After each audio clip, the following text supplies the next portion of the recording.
নাটকবাজি বন্ধ করো, নাটকবাজি বন্ধ করো, ইনকলাব জিন্দাবাদ।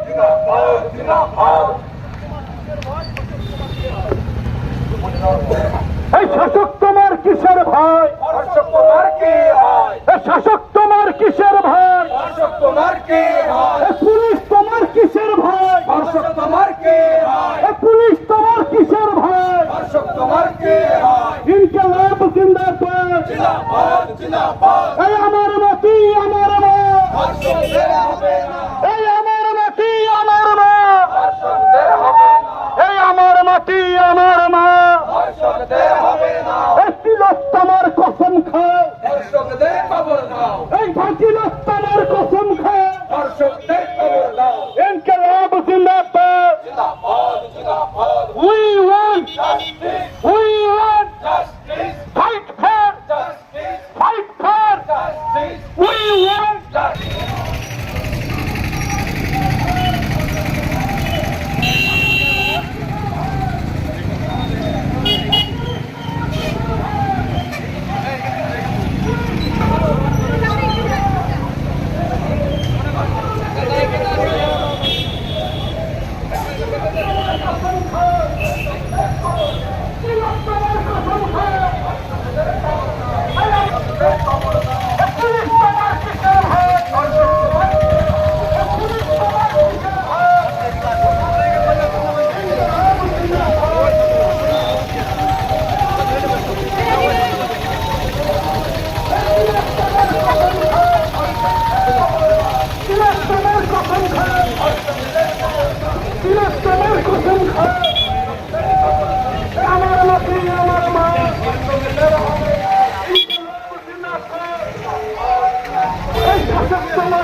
সীমাবদ্ধ থাকবে না। উদ্ঘাটন হবে তার পিছনে দাঁড়িয়ে সমস্ত বিষয়াকে আমরা তার নির্মূল করতে চাই। আমরা দেখেছি জাপানি রাজ্যে দাঁড়িয়ে বহু দুর্নীতির সামনে এসেছে। নিয়োগ দুর্নীতি, খাদ্যের দুর্নীতি, আমাদের শিক্ষার দুর্নীতি মাথা চলে গেছে, কিন্তু আজকে দাঁড়িয়ে স্বাস্থ্যের মাথা স্বাস্থ্যমন্ত্রী কেড়ে যাবে না কেন? কুণাল ঘোষের অডিও ক্লিপের এত জোর হয়ে থাকে, তাহলে কুণাল ঘোষ তো বলেছিলেন যখন সারদায় তাকে অ্যারেস্ট করা হচ্ছে, বলেছিলেন মাথা হচ্ছে মমতা ব্যানার্জি, সারদার মাথা। তাহলে সেই মাথাকে কেন এখনো গ্রেপ্তার করা হচ্ছে না? আমরা বলতে চাই ওটা রাজ্যের যা দুর্নীতি সমস্ত কিছুর পিছনেই রাজ্যের মুখ্যমন্ত্রী, কারণ তার কথা ছাড়া গাছের পাতাও নড়ে না। কাজে সমস্ত বিষয়ের জন্য আমরা মনে করি এই সরকারের সমস্ত তার যা সাঙ্গপাঙ্গ রয়েছে তারাই দায়ী। তিনি আজকে বলছেন উৎসবে ফিরে যেতে। এরকম অর্বাচীন একটা মানুষ, যে মানুষ লড়াই করছে, যখন এই মেয়েটির মা যখন চোখে কাতর হয়ে পড়ছেন তখন তিনি বলছেন আপনারা উৎসবে ফিরে যান। যান না, আপনার সাঙ্গপাঙ্গ রয়েছে তাদের নিয়ে উৎসব করুন না। আমাদের দিকে তাকাচ্ছেন কেন? আমরা লড়াই শেষ না করে আমাদের জায়গা ছাড়বো না। যাদবপুরে বামপন্থীরা আছে, যদিও যারা করেছিল তারা বামপন্থীদের বিরুদ্ধে, তারা তৃণমূলের সাথে তারা ছেলেপুলে তারা ওই র্যালিটা করেছিল। তা সেই সব গুলিয়ে দেওয়ার জন্য মমতা ব্যানার্জি বলেছিল সিপিএম করেছে, সব ঝাঁপিয়ে পড়েছে। বলছে যাদবপুরে সিসিটিভি নেই, তাই হয়েছে। আমরা বলেছিলাম আরে সিসিটিভি হোক ঠিক আছে, কিন্তু র্যাগিং আরো বড় সমস্যা। ঠিক যখন তৃণমূল গোটা রাজ্য জুড়ে লাফাচ্ছে সিসিটিভি চাই, ঠিক সেই সময় আমাদের নুরুল ইসলাম কলেজে তৃণমূল এরা অভিযোগ হলো, এই ধরনেরই একটি শ্লীলতাহানির অভিযোগ হলো, যার বিরুদ্ধে অভিযোগ তিনি তৃণমূলের সাথে গিয়ে শান্তি করলেন। তৃণমূল ছাত্র পরিষদ সব সিসিটিভি ভেঙে দিলেন, নুরুল ইসলাম কলেজ। আমি বসে ওদের নেতাদের অবাক হয়ে বলেছিলাম, আরে ভাই তোমরা যাদবপুর ইউনিভার্সিটিতে সিসিটিভি চাই বলে বাজার মাছ করে দিচ্ছ, আর তোমরা লোকেরা নুরুল ইসলাম কলেজে নিজেরা চেঙ্গামো করেছে, নিজেরা বদমাইশি করেছে, সেইটা এখন অপরাধ ঢাকার জন্য সিসিটিভি ভেঙে দিচ্ছে। সেই নুরুল ইসলাম কলেজে এত অত্যাচারের মধ্যে থাকা ছেলেমেয়েরা বের করছে।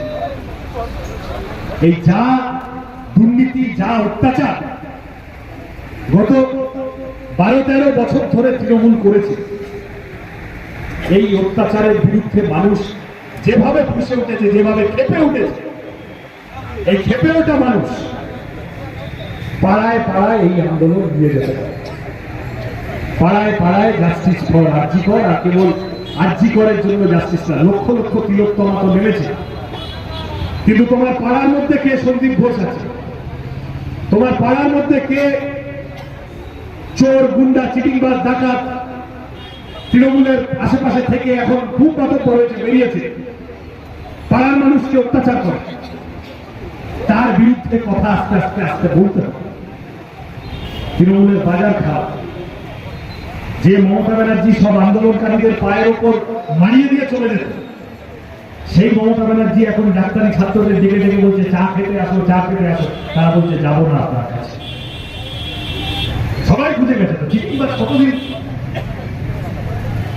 এই কলতান দাসগুপ্তকে ধরুন, ফালতু কেসে কদিন ধরে রাখবে? 3 দিনের মাথায়, 4 দিনের মাথায় ছেড়ে দিচ্ছে। পুলিশ চেষ্টা করছে, তৃণমূল চেষ্টা করছে। পুলিশের মাথারা তৃণমূলের সাথে সাথে তৃণমূলের নির্দেশ নিয়ে পুলিশের মাথারা চেষ্টা করে গেছে গত 12-13 বছর ধরে বিভিন্ন প্রতিবাদ, আন্দোলন সমস্ত কিছুকে গলা টিপে পুড়ে রাখা। এখন এই টালা থানার ওসি গ্রেফতার হয়েছে, দেখেছেন? এখন পুলিশের লোকেদের মধ্যে থেকে কাহি রং উঠে গেছে। বলছে তুমি বড়বাবু, তুমি পিসির সাথে সেটিং করে, তুমি বড় আইপিএস অফিসার, তুমি কেস খাবে না, তুমি আমাকে দিয়ে বাজে কাজ করিয়ে নেবে, তারপরে আমি থানার ওসি আর থানার সেকেন্ড অফিসার, আমি কেস খাবো, আমার চাকরি যাবে, আমার সিনিয়র ধরবে। আমরা বলছি পুলিশের মধ্যে সব লোক খারাপ। ভালো পুলিশদের বলছি খারাপ পুলিশগুলোকে চিহ্নিত করুন, ডিপার্টমেন্টের ভিতরে তাদেরকে সিধা করার ব্যবস্থা করুন। আমরা পাবলিক সাথে আছি। তার জন্য লড়তে হবে, আর কাকে লড়তে হবে ভাবুন, দেখুন, রাস্তায় নাম আমাদের জমিদারিতে তো থাকে, আমরা আবেদন করতে পারি। আসুন 26 তারিখ বেলা 1টায় গোটা কলকাতার দখল, পশ্চিমবঙ্গের গ্রামগঞ্জে থেকে উঠে আসা, হাত পেটা খাওয়া, হাড় হাওয়াতে লোকগুলো নেবে। কারণ ওরা বলেছে ডাক্তার যদি সেফ না থাকে আমার মেয়েটাও সেফ নয়। তাই রাজ্যের সরকারকে, রাজ্যের পুলিশকে এবং কলকাতাকে দায়িত্ব নিতে হবে দোষীদেরকে শাস্তি দেওয়ার জন্য। তাই ওরা আসবে, আপনারা আসবেন কিনা ভেবে দেখুন। আমাদের আরেকটা আবেদন, রাজ্যের মুখ্যমন্ত্রী বলেছেন উৎসবে ফিরতে। বহুদিন হয়ে গেছে লড়াই আন্দোলন খেলা, এবারে সব ভুলে যাও, উৎসবে ফিরে। মানুষ উৎসবে কিনবে না কাঁদবে সেটা তো মানুষ ঠিক করবে। তাহলে রাজ্যের মুখ্যমন্ত্রী বলেছেন যে দর্শক আর কুমিরকে ভরা পরিবর্তে আপনারা উৎসবে ফিরে যান। আর আমরা আপনাদের কাছে আবেদন করছি উৎসবের মাঝখানেও আন্দোলনটাকে জারি রাখুন।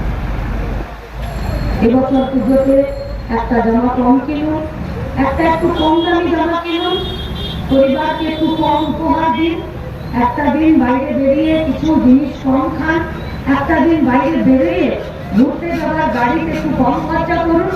আর সেই টাকা দিয়ে নিজের বাড়িতে, নিজের এলাকায়, নিজের পাড়াতে একটা দেওয়াল লিখন করে দিন, নইলে দুটো পোস্টার ছাপিয়ে চিটিয়ে দিন, নইলে একটা ফ্লেক্স লাগিয়ে দিন। আর ফ্লেক্স লাগানোর সময় খুব মাথায় রাখবেন ফ্লেক্সটা একটু উঁচুতে টাঙাবেন যাতে কুকুরগুলো ফ্লেক্সটা নাগাল না পায়। যাদের ইচ্ছা হবে তারা আন্দোলনের ফ্লেক্স দেখবে, আর যাদের ইচ্ছা হবে তারা অনুব্রতর হাত জোর করা চালু শুভেচ্ছা ফ্লেক্স দেখবে। কারা কি দেখবে সেটা মানুষের উপর ছেড়ে দিন। আর আপনাদের কাছে আমাদের আবেদন পুজোর মধ্যেও আন্দোলনটাকে চালিয়ে যাওয়ার জন্য 26 তারিখ বেলা 1টায় কলকাতা আসুন। লড়াইয়ের ময়দানে লড়াইয়ের সাথীদের সাথে আরো একবার দেখা হবে।